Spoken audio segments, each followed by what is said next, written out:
être grand-parent, il y a quelque chose d'extrêmement gratifiant.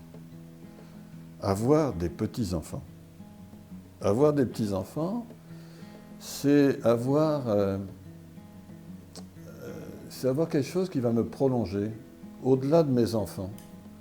Mais il va y avoir un petit quelque chose de moi qui va me prolonger à travers mes petits-enfants. Donc ça nous aide à lutter contre notre angoisse de mort. Donc plus je vieillis, plus l'angoisse de mort, plus la mort se rapproche, donc plus cette angoisse. Les vieux sont pas paisibles devant la mort. Moi je ne crois pas du tout à ça. Je crois que ça nous inquiète beaucoup, la mort. Mais les petits-enfants, ça nous fait revivre. Et on va se permettre avec nos petits-enfants tout ce qu'on ne s'est pas permis avec ses enfants. Nos enfants, il fallait les élever. Il fallait se forcer à leur mettre des frustrations, à être ceci, à être cela. Les petits-enfants, on s'en fout. Ah ça, les petits-enfants, ils ont le droit de faire ce qu'ils veulent. Alors ça peut aller très loin, mais c'est très amusant. C'est très amusant de voir des parents qui changent complètement d'attitude et les enfants ne nous reconnaissent plus. Ils disent « Comment ça se fait que tu m'as jamais permis ça ?» Ben bien sûr, j'étais ton père, il fallait que je t'élève. Là, je suis le grand-père, donc je peux faire ce que je veux. Débrouille-toi avec ça. Donc les grands-parents, ben, c'est quoi? Ben, moi, quand mes petits-enfants viennent chez nous, dès qu'ils ont 5 ans, je leur achète un petit couteau, un petit canif. Ça ne fait pas plaisir aux parents, mais je m'en fiche. Parce qu'ils peuvent s'en servir, puis je leur apprends à s'en servir. Puis ils ont un fun noir. Les parents ramassent le petit couteau quand ils rentrent dans la voiture et qu'ils repartent chez eux. Mais je me permets de faire tout ce que je ne me suis pas permis avec mes enfants. C'est pas moi qui dois les élever. Alors évidemment, on comprend bien que ce genre d'attitude peut avoir des excès. C'est-à-dire que si effectivement, ce que je permets à mes petits-enfants va à l'encontre des valeurs des parents, ben, je suis en train de saboter le travail des parents.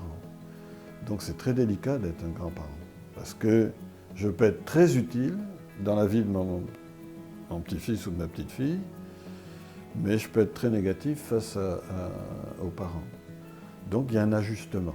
Il y a un ajustement et il faut que les petits-enfants comprennent ben, qu'effectivement, ce qu'on peut se permettre avec les grands-parents ne se le permet pas forcément avec les parents. Et il faut surtout que les parents ne réparent pas ce qui n'a pas marché avec leurs enfants. Si j'ai l'impression que j'ai mal élevé mon enfant, qu'il est ceci, qu'il est cela, je vais vouloir me mêler de l'éducation de mes petits-enfants. Et ça, c'est une catastrophe. Donc les grands-parents n'ont pas à se mêler de l'éducation de leurs petits-enfants. C'est les parents qui font l'éducation. Et je vois trop souvent des grands-parents qui se... C'est sûr qu'il y a des choses qui vont nous choquer dans l'éducation que donnent nos enfants. Des notions de respect, des habitudes qui ne sont plus les mêmes. Il y a beaucoup plus de laxisme actuellement dans l'éducation. Bon, ça nous choque un peu, nous, comme grands-parents, on n'a pas été habitués à ça. Mais ce n'est pas nous qui les élevons. C'est nos enfants. Et ça change. Puis les valeurs de la société changent. Puis on n'est plus dans le coup. Donc, c'est tout à fait normal de faire confiance à nos enfants dans la manière dont ils éduquent. On ne s'en mêle pas. Par contre, je pense qu'on a un rôle à jouer. On a un rôle à jouer parce que on est un peu la culture familiale, on est un peu l'histoire de la famille, on est un peu... Moi, je suis éberlué devant les questions que me posent mes petits-enfants sur mes propres parents, sur l'histoire de notre famille, sur des photos qu'ils ont retrouvées, sur que faisait ton père, toi, qu'est-ce que tu as fait quand tu étais à tel endroit, à tel endroit. Au fond, les grands-parents transmettent les racines. On est facteur d'enracinement dans une lignée.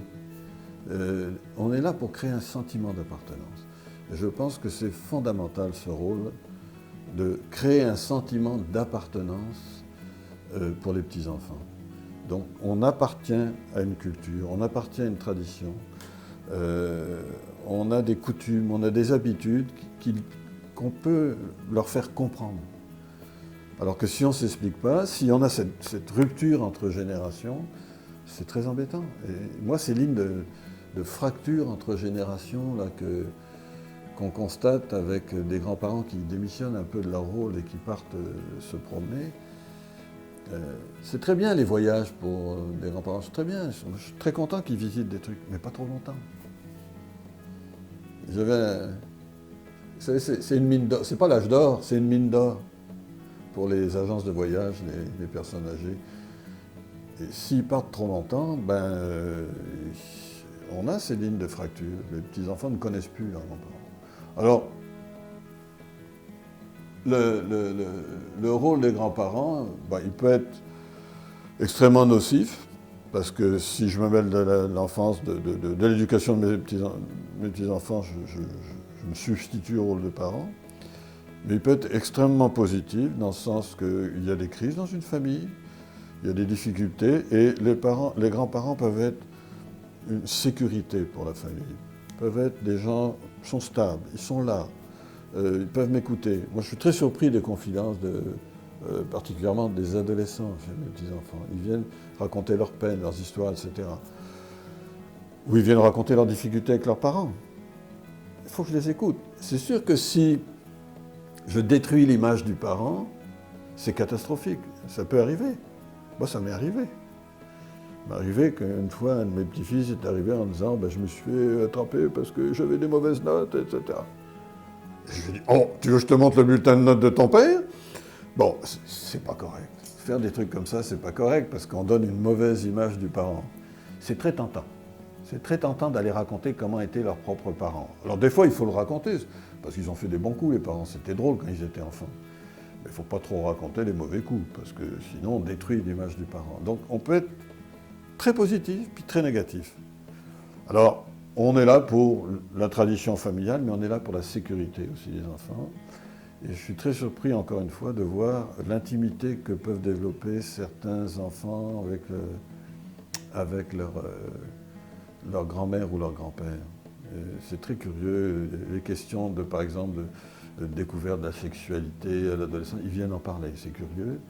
Ils n'osent pas en parler aux parents, mais ils en parlent aux grands-parents. Mais des fois, il y a des trucs assez drôles.